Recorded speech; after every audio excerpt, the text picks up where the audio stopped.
Hello everybody, welcome to my channel. My name is Greg and this is the place where you are going to see what things look like from an IT trainer's perspective. There are going to be tips and tricks and some of them are going to be quite unique. In this video I'm going to show you how to share your screen during presentation.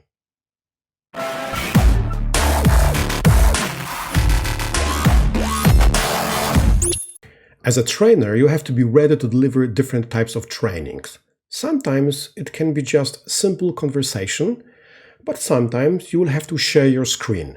Now, if you share your screen, you can show only PowerPoint presentation. However, sometimes you have to show different applications, show your desktop, explain different options, features, and you have to know that sometimes what you can see on your screen may look totally different on their screens, okay? So this is what I'm going to explain in this video. What we can see here, this is my screen. Now we can see the screen of the student, okay? Once again, let's go to my screen. Now I'm going to open my PowerPoint file, okay? And now I'm going to start my presentation. So this is actually what I can see on my screen, and this is what students can see. So this is my screen, this is student's screen, and let's compare these two screens together. And now I can change my slides, another one, and of course everything works fine because this is how it works.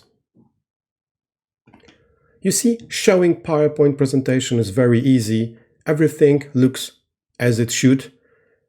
Of course, make sure that this presentation is okay, but this is a totally different problem. I'm not going to talk about this in this video. Let's talk about what if we want to deliver a little different type of training, okay? And now what if I don't want to show my PowerPoint presentations? I want to show them part of our operating system. For example, this server manager. This is what it looks like on my screen, and this is what it looks like on their screen. You see the difference?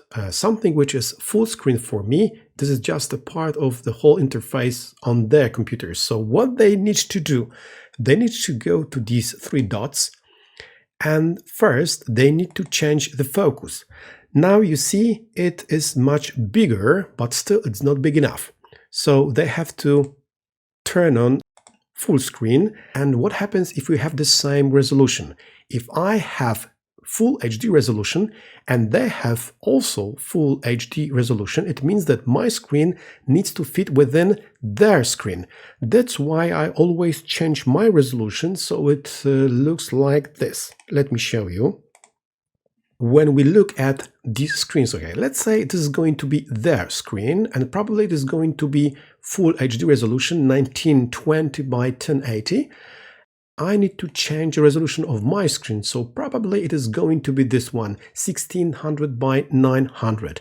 And I believe this is the best resolution for me. Remember, we should never use the same resolution on both sides. We need to have this resolution a little bit lower.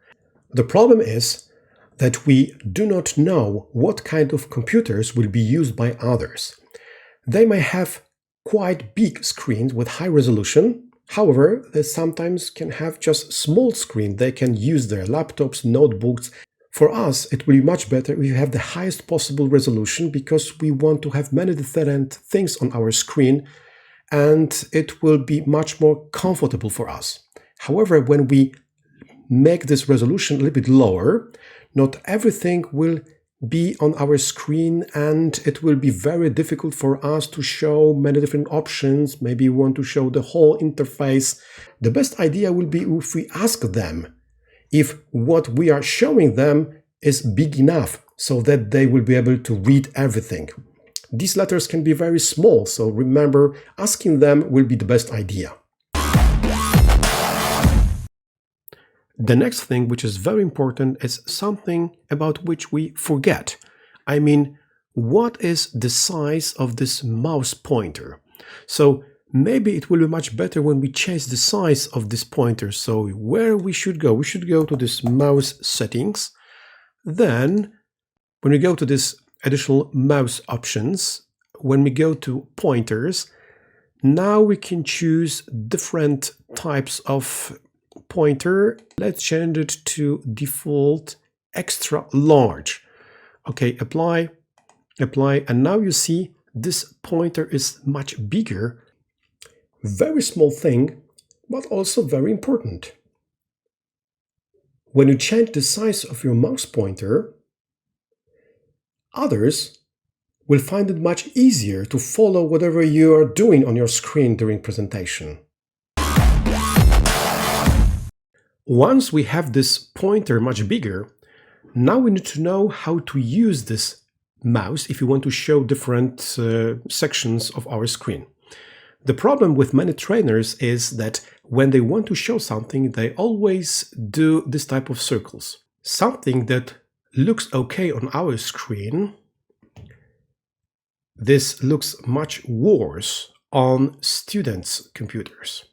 Sometimes when they want to show different options. Okay, so let's go to local server, and now we have different sections on our screen. So we can start with the first one, okay, these circles, another circle, and another circle.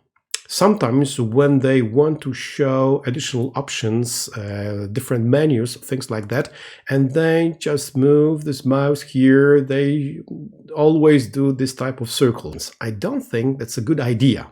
So what we need to do?